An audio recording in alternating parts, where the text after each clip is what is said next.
Programang ito ay rated SPG, striktong patnubay at gabay ng magulang ang kailangan. Mahirap para kay Mayor Roberto ang muling ipalabas na patay na si Ramon. Marami kasi ang nakakita na buhay pa ito. Isa si Mayor Roberto sa kasabwat ni Ramon noon para maipalabas na patay na ito. Agad niyang tinawagan si Colonel Torres sa Enlea para gumawa ito ng statement na patay na at hindi totoong buhay si Ramon. Kaya naman, balik sa dati ang sitwasyon, mananatiling patay si Ramon sa mata ng publiko. Galit na galit si Rigor dito dahil hindi siya paniniwalaan ng kapulisan na buhay pa si Ramon. At kapag ipinilit ni Rigor na buhay pa si Ramon ay siya rin ang malilintikan.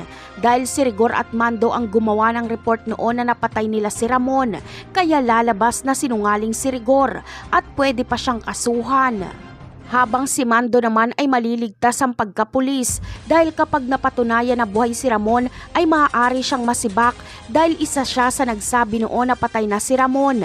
Pero kahit anong pag-iimbestiga ng kapulisan ay walang magsasabi sa San Dimas na nakita nila si Ramon.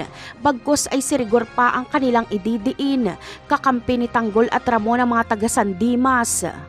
Samantala, personal na makikipagkita si Ramon kay Mayor Roberto para bigyan niya ito ng napakalaking halaga bilang bayad sa serbisyo nito.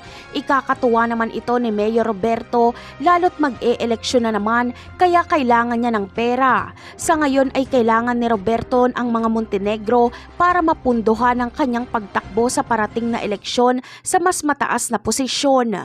Napakarami pa nating dapat abangan sa mga susunod na episode. Paalam!